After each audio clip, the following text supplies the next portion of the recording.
Hello guys, welcome to my channel.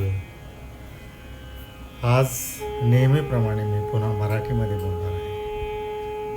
आपल्या मराठी प्रेक्षकांसाठी मराठीमध्ये संवाद साधणं मला गरजेचं वाटतं.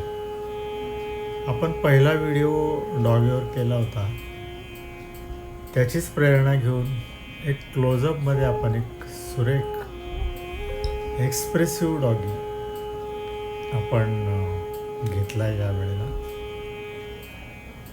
त्याची नेहमीची जी आपली रेखाटण्याची पद्धत आहे ती करत असताना रंग भरण्याचे सुद्धा आपण निरीक्षणातून रंगांचे टोन अप्लाय करणं सुरू आहे. क्लोजअपमध्ये चेहरा असल्यामुळं जवळजवळचे टोन आपल्याला शोधणं सोपं जातं. डॉगीचं एक्सप्रेशन, त्याच्या कानाचं डायमेन्शन, डोळ्याच्या खोबणीतले कलर्स, नाकाचा जो विशिष्ट भाग आहे त्याची ठेवण एक वेगळी आहे. ती खरं म्हणजे अभ्यासण्यासारखी आहे.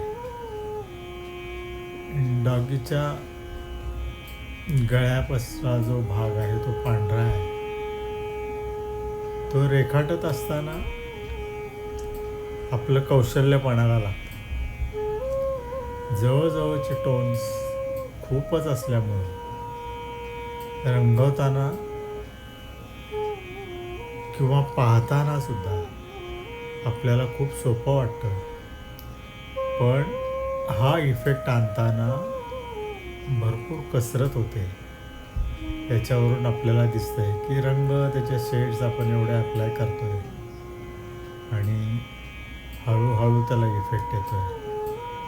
पटकन एखाद्या गोष्टीला रिझल्ट आपल्याला मिळणं शक्य नसतं.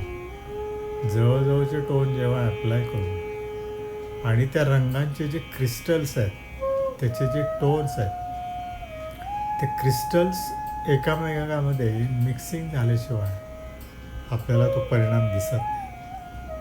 आणि तेच आपण या रंगलेपणातून आपल्याला आता लक्षात येत आहे की डॉगीच्या प्रत्येक भागामधला जो रंगांचा वेगळेपणा आहे तो शोधण्याचा आपण प्रयत्न करतोय. तंतोतंत फोटोग्राफ आहे त्याच्याप्रमाणे ते स्केच झालं पाहिजे असं अपेक्षित नाही. खरं म्हणजे हा अभ्यास असतो. हा अभ्यास करत असताना टोन, त्याच्यामधल्या शेड्स, त्याच्यामधले बारकावे याचा अभ्यास होणं जास्त महत्त्वाचं असतं. खरं म्हणजे एखादं छायाचित्र रेफरन्स म्हणून जर आपण घेत असताना आपण ज्यावेळेला रेखाटतो त्यावेळेला त्याच्यामध्ये कलात्मकता ही आलीच पाहिजे. कुठल्या गोष्टी घ्यायच्या, कोणत्या सोडून द्यायच्या किंवा कुठल्या गोष्टी जास्त डिटेलमध्ये करायच्या याचा अधिकार किंवा याचं भान चित्रकाराला असणं गरजेचं असतं. कारण त्याच्यामधला जो नेमकेपणा आहे, जेव्हा आपण रेफरन्सकडे बघतो त्यावेळेला डोळ्यामधले जे एक्सप्रेशन्स आहेत ते इतके अप्रतिम आहे की त्या डोळ्यामधला जो बुबुळामधला जो ऑरेंज आहे किंवा डोळ्यांमधला जो हायलाईट आहे तो आपल्याला खूप बोलका वाटतो. कारण हा मुका प्राणी असून सुद्धा असं वाटतं की त्याला काहीतरी सांगायचं आहे. असं एखादं छान छायाचित्र घेऊन आपण ज्यावेळेला स्केचिंग करतो त्यावेळेला आपला निश्चितपणे अभ्यास होतो. रंगलेपनातून जवळजवळचे टोन आणत असताना त्या विशिष्ट भागाचा आपण नाकाचा जो सॉफ्टनेस आहे, त्याची जी गोलाई आहे ती जास्त सुरेख करण्याचा प्रयत्न केला. कानांमधला जो सॉफ्टनेस आहे, त्याच्यातला जो मऊपणा आहे, डोळ्यांमधल्या शेड्स आहे, हे सगळं करत असताना त्यातले बारकावे, त्यातले हायलाईट्स नेमकेपणाने येणं फार गरजेचं असतं आणि त्याचं भान आपल्याला सातत्याने ठेवावं लागतं. प्रत्येक प्राण्यांचं वेगवेगळं वैशिष्ट्य असतं. त्यांचे कॅरेक्टर्स, त्यांच्या नाकाची ठेवण, त्यांच्या डोळ्यांची ठेवण, त्यांच्या कपाळाचा भाग, याचा बारकाईने आपण ॲनाटॉमिकल अभ्यास करणं हे गरजेचं असतं.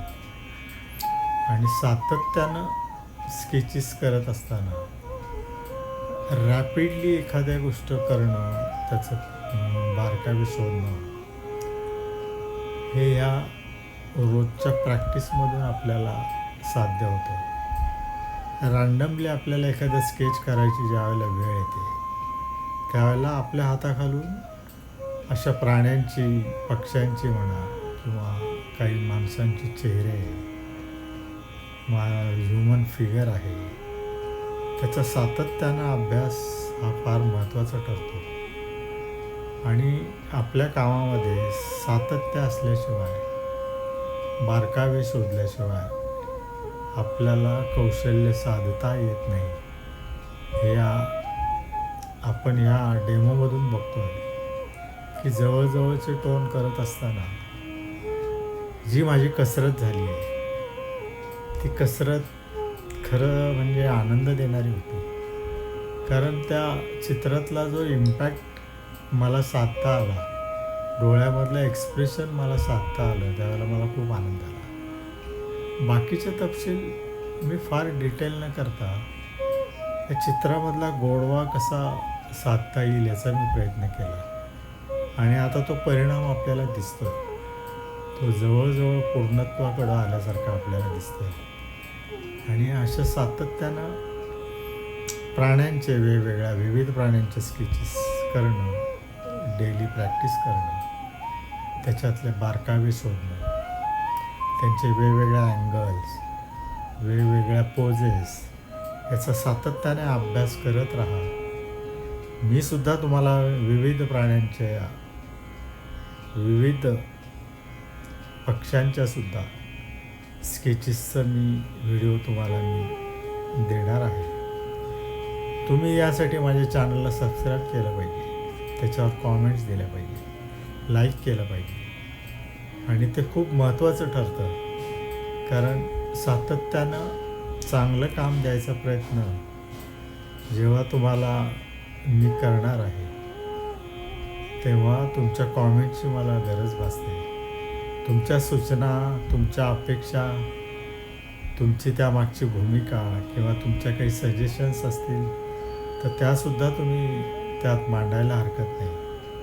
आणि आपल्याला आणखीन काय चांगलं देता येईल, आणखीन काय वेगवेगळ्या प्रकारे आपल्याला चांगल्या स्केचेस म्हणा किंवा चांगले कॅरेक्टर्स, चांगल्या प्राण्यांचे चित्र आहेत ते सोप्या पद्धतीने म्हणा किंवा डिटेल म्हणा, हे आपल्याला सातत्याने करता येईल याचा आपण प्रयत्न करू.